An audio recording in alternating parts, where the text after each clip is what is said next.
नमस्कार साथियों, मैं अध्यापक सीपी सिंह आप सभी का गुरुदीप क्लासेस के डिजिटल प्लेटफॉर्म पर स्वागत करता हूं। साथियों, आज अपना सिलेक्शन मॉडल पेपर नंबर है 6।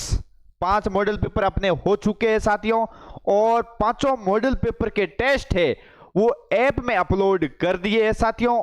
तो आप बार बार प्रैक्टिस जरूर करें। किसी भी भर्ती परीक्षा में रिवीजन का महत्वपूर्ण स्थान होता है साथियों, तो आप बार बार प्रैक्टिस जरूर करें, रिवीजन जरूर करें, आपका स्कोर शानदार होगा साथियों। ठीक है साथियों, तो अपने जो क्लास है उसका आगाज करते हैं साथियों। पहले क्वेश्चन साथियों, जो 2 नवंबर को वीडियो का एग्जाम हुआ था साथियों, राजस्थानी भाषा व साहित्य से संबंधित 6 क्वेश्चन पूछे गए थे, और जो अपनी जो क्लासें हुई थी साथियों अपने यूट्यूब पर हूबहू क्वेश्चन है वहीं से छपे है साथियों। और अपनी जो पुस्तक है साथियों बाजार में, राजस्थानी भाषा व साहित्य की सिंगल साथियों प्रश्न बाहर नहीं गया है। ठीक है साथियों, और पहला क्वेश्चन पूछा गया था 1912 में भारतीय भाषाई सर्वेक्षण में राजस्थान की भाषाओं के लिए राजस्थानी शब्द का प्रयोग सर्वप्रथम किसने किया था साथियों। ये साथियों मैंने आपको क्लास में पढ़ाया था। राजस्थान की भाषा के लिए राजस्थानी शब्द का सर्वप्रथम प्रयोग है जॉर्ज अब्राहम ग्रिसन ने कब किया था भाई? 1912 में किया था। ये जो मैंने साथियों थ्योरी क्लास पढ़ाई थी उस समय बढ़िया तरीके साथियों ये क्लासें ली गई थी, और साथियों ये अपनी पुस्तक है बाजार में, और इससे भी साथियों अपना सिंगल क्वेश्चन है बाहर नहीं गया। तो इसका राइट आंसर हो जाएगा जॉर्ज अब्राहम ग्रिसन, इसका राइट आंसर हो जाएगा। और जिन्होंने भी थ्योरी की क्लासें नहीं देखी है साथियों, प्लेलिस्ट बनी हुई है तो आप जरूर देखें साथियों। बढ़ते हैं आगे। राजस्थानी भाषा की पुस्तक गिर ऊंचा ऊंचा गढ़ा, बहुत ही शानदार साथियों वीडियो में ये क्वेश्चन पूछा गया था। गिर ऊंचा ऊंचा गढ़ा के लेखक कौन है? शिवचंद्र भरतिया, यादवेंद्र शर्मा, नथमल जोशी, रानी लक्ष्मी कुमारी चुंडावत, अनुत्तरित प्रश्न साथियों ये क्वेश्चन आप देख सकते हैं, मैंने क्लासों के माध्यम से आपको करवाया था। रानी लक्ष्मी कुमारी चुंडावत, उनकी रचनाएं हैं बागो भारमली, मांजल रात, अमोलक बातें। ठीक है, और ये साथियों क्वेश्चन जो अभी जो पटवारी का एग्जाम था उसमें भी पूछा गया था। उसके बाद में मुम्मल है, गिर ऊंचा ऊंचा गड्ढा, ये आप देख सकते हैं, देखो सीधा क्वेश्चन पूछा गया था। केरे चकवा बात, ये अपने लक्ष्मी कुमारी जी की रचनाएं हैं साथियों, आप देख सकते हैं। ठीक है, और तो इसका राइट आंसर डी हो जाएगा। क्या हो जाएगा साथियों? डी इसका राइट आंसर हो जाएगा। ठीक है, बढ़ते हैं आगे। अगला बहुत ही शानदार प्रश्न पूछा गया था वीडियो एग्जाम में, अचलदास खिचड़ी वचनिका के लेखक कौन है भाई? इसका राइट आंसर बताओ भाई। अचलदास खिचड़ी वचनिका के रचनाकार कौन है भाई? इसका राइट आंसर बताओ भाई सभी साथी, जल्दी से कमेंट करो भाई सभी साथी। तो साथियों इसका राइट आंसर हो जाएगा शिवदास गार्डन। क्या हो जाएगा? शिवदास गार्डन हो जाएगा।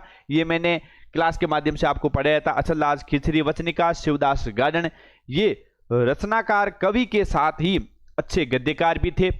ये रीड मेंस गणित विज्ञान में भी पूछा गया था, और आरएस एग्जाम में भी पूछा गया, और अभी वीडियो एग्जाम में पूछा गया है साथियों। आप देख सकते हैं कितने साथियों क्वेश्चन है बार बार उस रिपीट होते हैं। ठीक है, पटवारी में भी क्वेश्चन पूछे गए थे। उसके बाद में 4th ग्रेड का एग्जाम हुआ था जिसमें राजस्थानी भाषा के 21 क्वेश्चन पूछे गए थे टोटल 6 पारियों में जो पेपर हुआ था। ठीक है, अपनी जो क्लासें हैं, अपनी जो पुस्तक है, नोट्स से साथियों एक सिंगल क्वेश्चन बाहर नहीं गया। मैंने ये प्रूफ समेत आपको बता दिया साथियों, बहुत ही शानदार साथियों ये मैंने नोट्स तैयार किए हैं। ठीक है, आज तक के इतिहास में आप देख सकते हैं राजस्थानी भाषा की साथियों ये पहली पुस्तक है जो बाजार में उपलब्ध है। इससे पहले किसी ने मतलब विस्तृत रूप से साथियों है कोई पुस्तक बाजार में लॉन्च नहीं की है। पिछली बार रीट मुख्य परीक्षा में जो टोटल 9 पेपर हुए थे, 76 क्वेश्चन पूछे गए थे। ठीक है, उसके आधार पर हमने ये पुस्तक तैयार की है।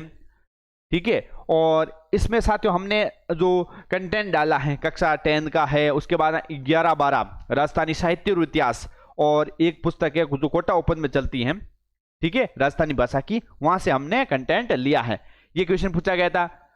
ठीक है, इसको सुमिलित करना है भाई। हाड़ौती कहां बोली जाती है भाई? हाड़ौती बोली जाती है कोटा में। उसके बाद मेवाती, मेवाती अलवर भरतपुर, ढूंढाड़ी, ढूंढाड़ी बोली जाती कहां? जयपुर, और उसके बाद में मेवाड़ी उदयपुर। तो भाई पहले का 2 नंबर आ रहा है, पहले का 2 और दूसरे का 4, तो इसका डी इसका राइट आंसर हो जाएगा। ठीक है साथियों, ये ऐसा क्वेश्चन बोलियों से संबंधित साथियों क्वेश्चन पूछा गया था वीडियो के एग्जाम में।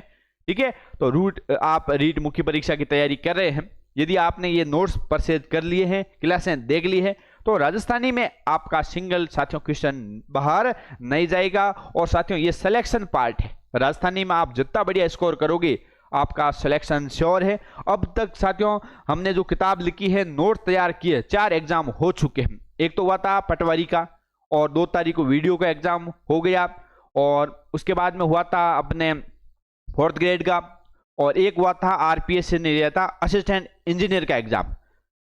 4 एग्जाम में जितने भी साथियों राजस्थानी के क्वेश्चन पूछे गए थे, अपनी पुस्तक नोट से सिंगल क्वेश्चन बाहर नहीं गया है। ये बहुत ही शानदार, मैंने क्लास के माध्यम से भी आपको बताया था भाई। 2021 से 2025 के जो राजस्थानी भाषा के लिए जो पुरस्कार दिए गए, निम्नलिखित में से किसे राजस्थान से साहित्य अकादमी युवा पुरस्कार 2024 मिला था? 25 का नहीं पूछा इन्होंने, 24 का पूछ लिया है। देवीलाल मैया, आशीष पुरोहित, कीर्ति परियार, सोनाली सुतार। इसका राइट आंसर भाई जल्दी से कमेंट करके आप सभी साथी बताओ भाई, है ठीक है। ये क्लास आपको कैसी लग रही है कमेंट करके भी आप जरूर बताएं। तो साथियों ये आप देख सकते हैं, केंद्रीय साहित्य अकादमी पुरस्कार 2024 राजस्थानी भाषा के लिए युवा साहित्य पुरस्कार दिया गया था, सोनाली सुतार को दिया गया। इसका संबंध है बीकानेर से, और इनकी कविता है शुद्ध सोनू जग आंगणे। बाल साहित्य पुरस्कार दिया गया था प्रहलाद सिंह जोरडा, महारी ढाणी इनकी कविता है। तो इसका राइट आंसर डी हो जाएगा। ये साथियों अपने राजस्थानी भाषा के सिलेक्शन नोट्स है, जिन्होंने भी परचेज नहीं किए साथियों ऐप में उपलब्ध है, और अपनी जो पुस्तक है वो भी ऑल राजस्थान में उपलब्ध है हर बुक स्टोर पर में। हाँ बढ़ते हैं आगे। अगला एक क्वेश्चन साथियों संत साहित्य से संबंधित था, वो मैंने शामिल नहीं किया है क्योंकि वो क्वेश्चन बहुत बड़ा था भाई, उसको सेट करने में थोड़ा टाइम लग रहा, तो मैंने वो शामिल नहीं किया। जो 6 क्वेश्चन है वीडियो एग्जाम में पूछे गए थे। चरणदास जी, लालदास जी, सहजोबाई व दयाबाई के साहित्यों की भाषा कौन सी है भाई? जल्दी से कमेंट करके बताओ। मेवाती, रांगड़ी, बागड़ी, मारवाड़ी, बताओ भाई इसका राइट आंसर। चरणदास जी हुए हैं, ठीक है, उनकी शिष्या हुई है जिसका नाम है सहजोबाई, और दूसरी हुई है दयाबाई। ठीक है, तो इनके जो साहित्यों की भाषा कौन सी है साथियों? ये इनकी साहित्यों की भाषा है मेवाती। कौन सी भाषा है भाई? मेवाती भाषा में साथियों इन्होंने अपना साहित्य लिखा है। किन्होंने? चरणदास जी ने और लालदास जी ने, और उनके जो भी शिष्य हुए हैं या शिष्याएं हुई हैं उन सभी ने साथियों मेवाती में साहित्य लिखा है। बढ़ते हैं अगले प्रश्न की ओर। राजस्थानी साहित्य का इतिहास के बारे में सुमेलित नहीं है, बताओ इनमें से सुमेलित नहीं। इतिहास के बारे में अपन ने साथियों राजस्थानी साहित्य का इतिहास पढ़ा है, कालक्रम पढ़ा है, प्राचीन काल, मध्यकाल और आधुनिक काल। उसका समय आपको बताना है साथियों। अपन ने आदिकाल पढ़ा है जिसको प्राचीन काल है, ठीक है, वीरगाथा काल भी कहते हैं, आरंभिक काल भी कहते हैं। इसका समय 1050 से 1650। दूसरा है आधुनिक काल, तीसरा है मध्यकाल। इसका राइट आंसर क्या होगा आप सभी कमेंट करके बताओ भाई। सभी साथियों को नमस्कार, राधे राधे, जय श्री कृष्णा। बिल्कुल साथियों आप साथ साथ कमेंट भी करते रहो ताकि आपको भी याद हो जाए। बिल्कुल साथियों आदिकाल है 1050 से 1650, बिल्कुल राइट है। आधुनिक काल ये साथियों गलत है भाई, आधुनिक काल गलत है। इसका राइट आंसर 2 हो जाएगा। आधुनिक काल का समय साथियों था 1850 से अब तक का जो समय है उसको कहते हैं आधुनिक काल। बाकी मध्यकाल 1650 से 1850, और मध्यकाल को भी 2 भागों में बांट देते हैं साथियों, ठीक है, पूर्व मध्यकाल और उत्तर मध्यकाल। ठीक है, 2 भागों में इसको बांट देते हैं। बिल्कुल, बढ़ते हैं आगे। हाँ, कौन सी रचना राजस्थानी आधुनिक काल की नहीं है? इसका राइट आंसर बताओ। कौन सी रचना है राजस्थानी आधुनिक काल की नहीं है? बादली, मिंजर, वंशभास्कर, बिशलदेव, रासो। इसका राइट आंसर बताओ भाई सभी साथी। कौन सी रचना है वो आधुनिक काल की नहीं है? अपन ने आधुनिक काल पढ़ा है साथियों, ठीक है, मध्यकाल भी पढ़ा है, प्राचीन काल भी पढ़ा है साथियों। बादली है किसकी है? सुंदर सिंह जी बिरकाली की बादली और लू फेमस करती आए भाई। उसके बाद में मिंजर है कन्हैयालाल सेठिया की है। उसके बाद में वंश भास्कर और बिशलदेव रासो। साथियों ये तीनों बादली, मिंजर और वंश भास्कर है, ये तीनों साथियों आधुनिक काल की है भाई तीनों। लेकिन साथियों जो बिशलदेव रासो है भाई ये किस काल की है भाई? ये प्राचीन काल की रचना है साथियों, ठीक है, आदि काल की रचना है, ठीक है, वीर गाथा काल की रचना कौन सी? बिशलदेव रासो। बढ़ते हैं आगे। माटी थने बोलनो पड़सी किसकी रचना है? बहुत ही शानदार प्रश्न है भाई। माटी थने बोलनो पड़सी, विजयदान देथा, लक्ष्मणदान कविया, नारायण सिंह भाटी, रेवतदान चारण। भाई इसका राइट आंसर बताओ भाई, किस किस को इसका उत्तर आ रहा है? कमेंट करके भाई जल्दी से बताओ भाई। आप सभी है कमेंट करो, जल्दी से इसका उत्तर दो भाई। इसका राइट आंसर क्या होगा? बिल्कुल भाई सभी का सही उत्तर आ रहा है? किसी का गलत उत्तर भी आ रहा है। बिल्कुल साथियों इसका राइट आंसर हो जाएगा रेवतदान चारण की रचना है माटी थने बोलनो पड़सी। ये भाई रचना है आधुनिक काल की। कौन सा काल है भाई? आधुनिक काल, जिसका समय है 1850 से अब तक का समय। और आधुनिक काल के साहित्य को भी अपन 3 भागों में बांटते हैं।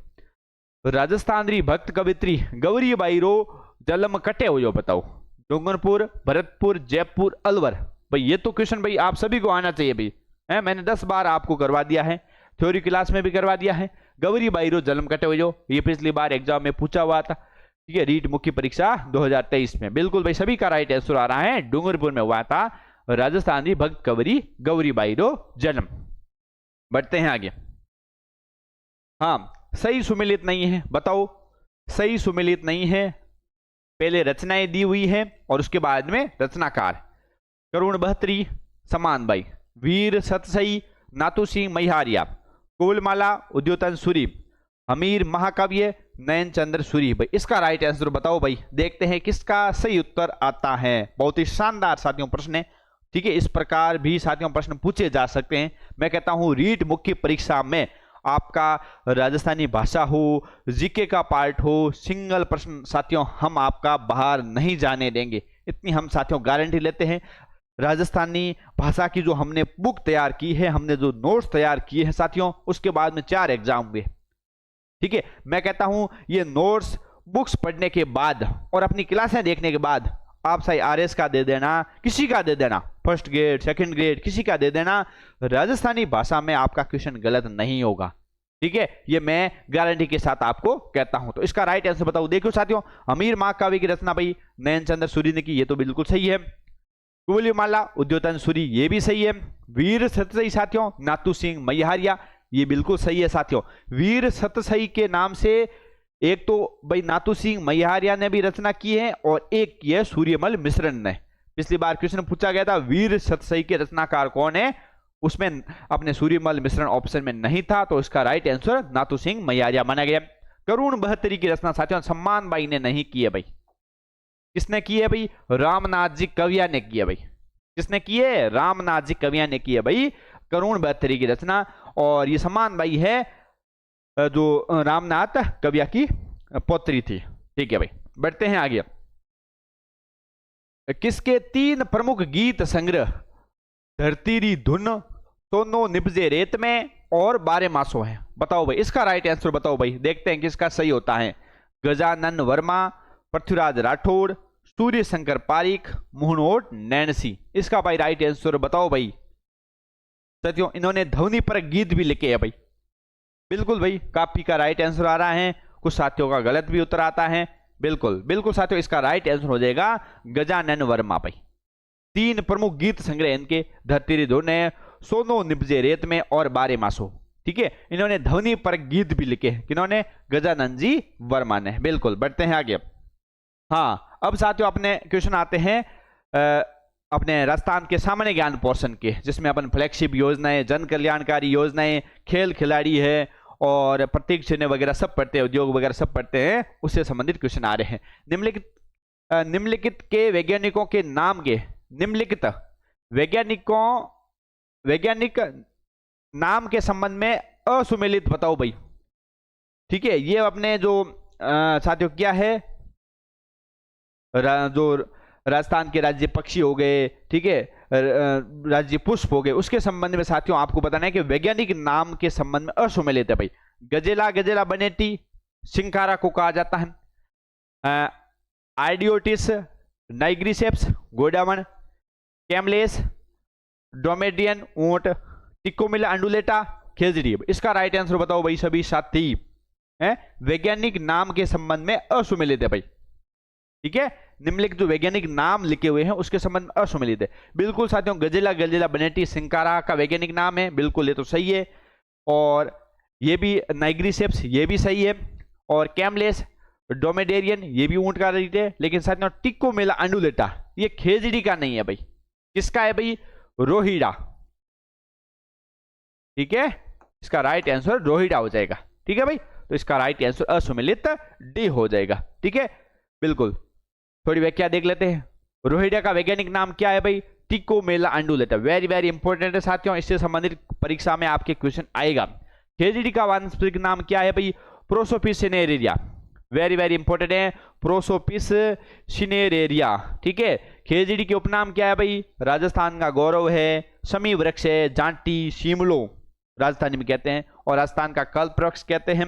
खेजड़ी को 31 अक्टूबर 1983 को राज्य वृक्ष घोषित किया गया था। कब किया गया था? तारीख आप जरूर ध्यान रखें, 31 अक्टूबर 1983 को। ठीक है, इतनी जानकारी आपको ध्यान रखनी है। बिल्कुल, बढ़ते हैं आगे। विश्व के एकमात्र वृक्ष मेले खेजड़ली मेले का आयोजन कब किया जाता है? बताओ भाई, खेजड़ली मेला कब लगता है? इसका राइट आंसर बताओ भाई सभी साथी। खेजड़ी मेला कब लगता है? भाद्रपद शुक्ल दशमी, भाद्रपद कृष्ण दशमी, भाद्रपद कृष्ण अष्टमी, भाद्रपद शुक्ल अष्टमी। इसका राइट आंसर बताओ भाई सभी साथी। देखते हैं किसका सही उत्तर आ रहा है भाई। बताओ भाई सभी साथी।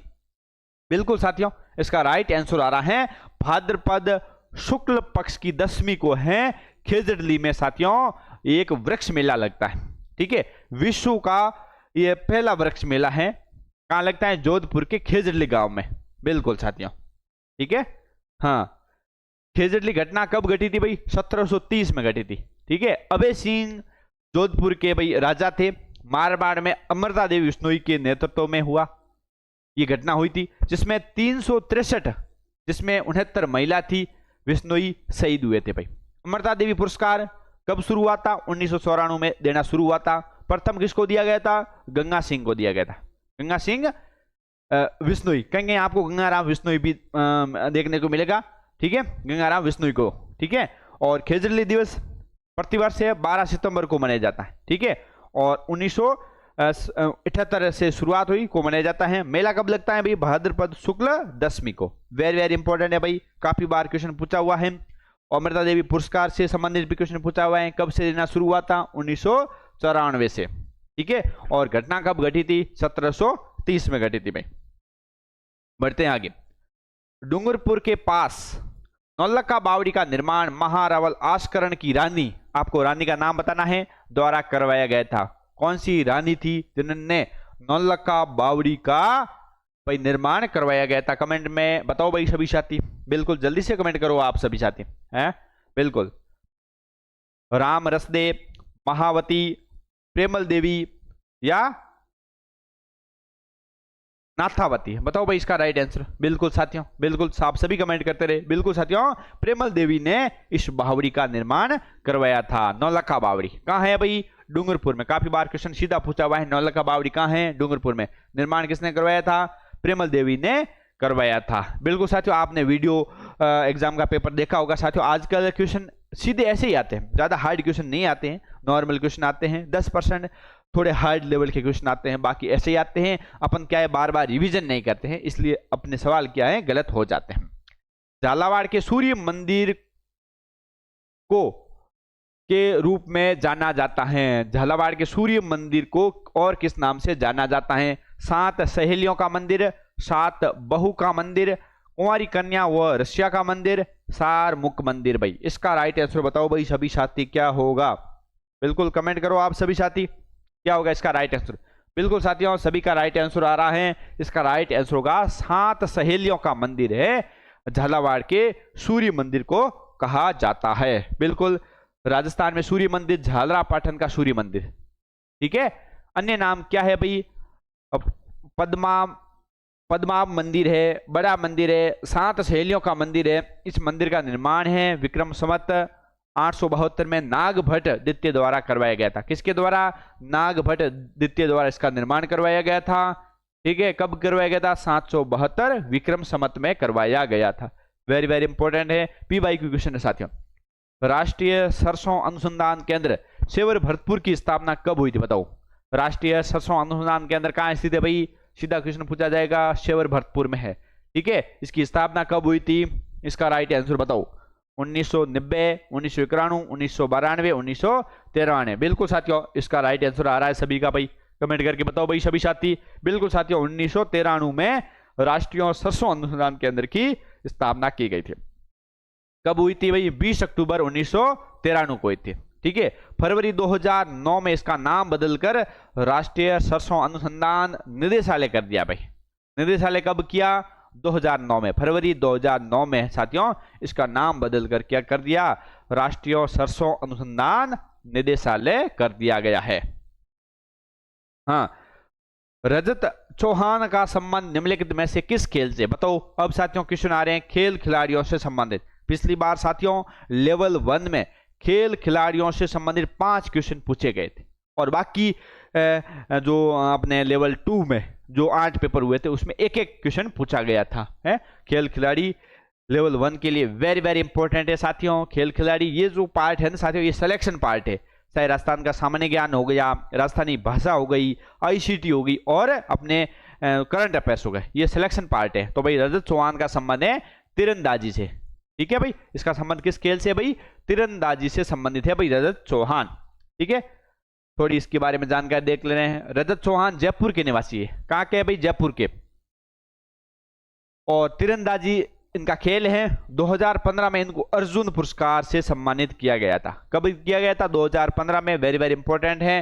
तीरंदाजी वर्ल्ड कप में इन्होंने रजत पदक भी जीता था। रजत चौहान ने भाई रजत पदक भी जीता है।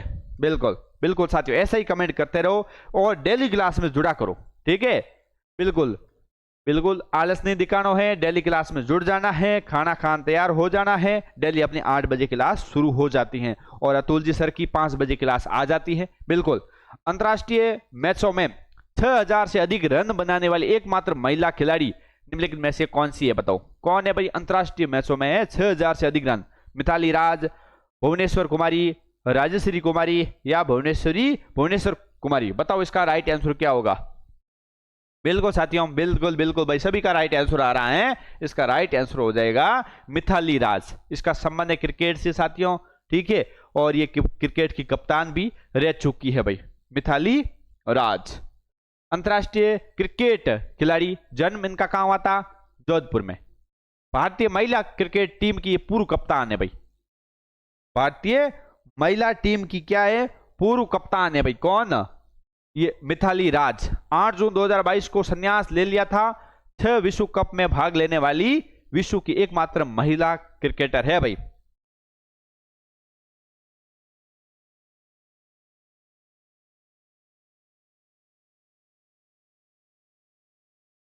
वनडे में सर्वाधिक रन बनाने वाली भारतीय महिला क्रिकेट है भाई।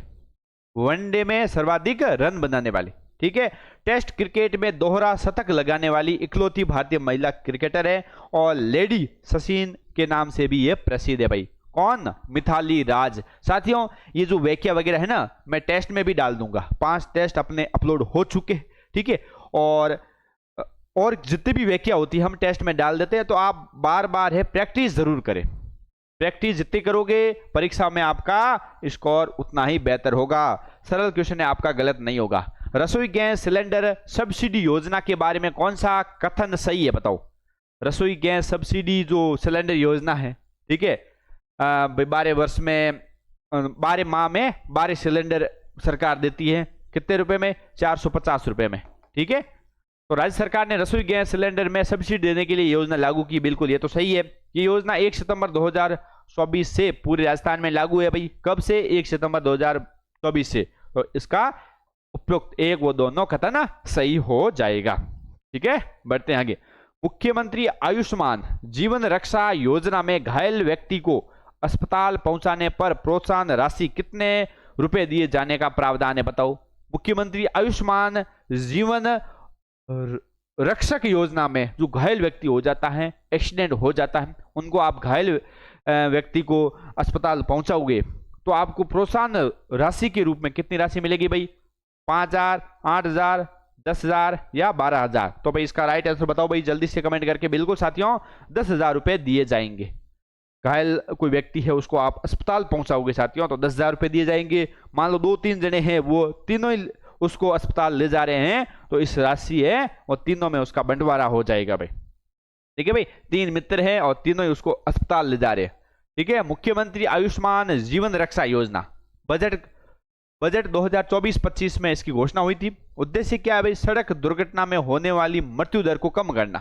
ठीक है, इस योजना के तहत सड़क दुर्घटना में घायल होने वाले व्यक्ति को जल्द से जल्द अस्पताल पहुंचाने पर राज्य सरकार के द्वारा 10,000 रुपए की प्रोत्साहन राशि दी जाएगी। ये योजना पहले मुख्यमंत्री चिरंजीवी जीवन रक्षा योजना के नाम से संचालित थी, जिसके अंतर्गत 5,000 रुपए की प्रोत्साहन राशि दी जाती थी। उसके बाद में इसको वापस लॉन्च किया गया नए रूप से और अब है 10,000 रुपए इसमें राशि दी जाती है। कितने रुपए भाई? 10,000 रुपए। हाँ, राज्य सरकार को कानूनी मामलों में सलाह देने के लिए अधिकृत कौन है भाई? मुख्य न्यायाधीश, महान्यायवादी, महाधिवक्ता या उच्च न्यायालय? बताओ, राज्य सरकार को किसी कानूनी मामले में सलाह देने के लिए कौन भाई होता है? कौन होता है भाई? बिल्कुल, इसका राइट आंसर बताओ भाई सभी साथी। बिल्कुल साथियों, महाधिवक्ता होता है। कौन होता है? सॉलिसिटर जनरल होता है, जिसको कहा जाता है महाधिवक्ता। है राज्य सरकार को कोई कानूनी मामलों में सलाह देनी है तो ये अपने महाधिवक्ता होते हैं भाई। ठीक है, महाधिवक्ता जिसको बोलते हैं साथियों एडवोकेट जनरल बोलते हैं। सॉलिसिटर जनरल नहीं साथियों, क्या बोलते हैं इसको? एडवोकेट जनरल बोलते हैं। ठीक है, महाधिवक्ता को बोलते हैं एडवोकेट जनरल। महाधिवक्ता की व्यवस्था संविधान के भाग 6 के अनुच्छेद 165 में की गई है। कौन से भाई अनुच्छेद में? 165 में। महाधिवक्ता राज्य का सर्वोच्च कानूनी या विधि अधिकारी होता है भाई। कानूनी अधिकारी कौन होता है? महाधिवक्ता, एडवोकेट जनरल। महाधिवक्ता की नियुक्ति राज्यपाल द्वारा की जाती है। किसके द्वारा की जाती है? राज्यपाल के द्वारा। अनुच्छेद 165(1) प्रत्येक राज्य का राज्यपाल उच्च न्यायालय का न्यायाधीश नियुक्त होने के लिए अर्जित किसी व्यक्ति को राज्य का महाधिवक्ता नियुक्त करेगा। बिल्कुल साथियों, ठीक है, नियुक्ति है राज्यपाल के द्वारा की जाती है। इनमें से कौन सी फ्लैगशिप योजना नहीं है? बताओ, इनमें से कौन सी है फ्लैगशिप योजना नहीं है साथियों? राजस्थान में वर्तमान में 25 फ्लैगशिप योजनाएं संचालित है। 15 विभागों की 25 फ्लैगशिप योजनाएं हैं। इनमें से कौन सी फ्लैगशिप योजना नहीं है? मुख्यमंत्री शिक्षित राजस्थान अभियान, मिशन हरियालो राजस्थान अभियान, पंचगौरव योजना, पीएम पोषण योजना। बताओ भाई इसका राइट आंसर। बिल्कुल साथियों, अब आपने 2 क्वेश्चन रहे हैं। कितने रहे हैं? बिल्कुल 2 क्वेश्चन रहे हैं। बिल्कुल जल्दी से अपन क्लास खत्म कर लेते हैं। बिल्कुल इसका राइट आंसर बताओ, जल्दी से बताओ भाई सभी साथी। बिल्कुल साथियों, मुख्यमंत्री शिक्षित राजस्थान अभियान बिल्कुल साथियों एक फ्लैगशिप योजना है जिसको कहा जाता है MSRA, मुख्यमंत्री शिक्षित राजस्थान अभियान। बिल्कुल, मिशन हरियालो राजस्थान ये भी साथियों फ्लैगशिप योजना है। पंचगौरव योजना बिल्कुल है, लेकिन साथियों पीएम पोषण योजना जो मिड डे वाली योजना है, मिड डे मील वाली, ये फ्लैगशिप योजना नहीं है। और स्कूलों से जुड़ी एक तो है लाडो प्रोत्साहन योजना और एक है अपने मुख्यमंत्री शिक्षित राजस्थान अभियान। ये दोनों क्या है? फ्लैगशिप योजना है। ठीक है भाई, बिल्कुल बढ़ते हैं आगे। हाँ, राजस्थान राष्ट्रीय केमिकल्स एंड फर्टिलाइजर्स को स्थापित किया गया है। कहां स्थापित किया गया भाई? इसका राइट आंसर बताओ। चित्तौड़गढ़ जिले के कपासन में, कोटा जिले के गडेपान में, हनुमानगढ़ जिले के रावतसर में और भीलवाड़ा जिले के हुडा में। बताओ भाई जल्दी से इसका राइट आंसर बताओ। बिल्कुल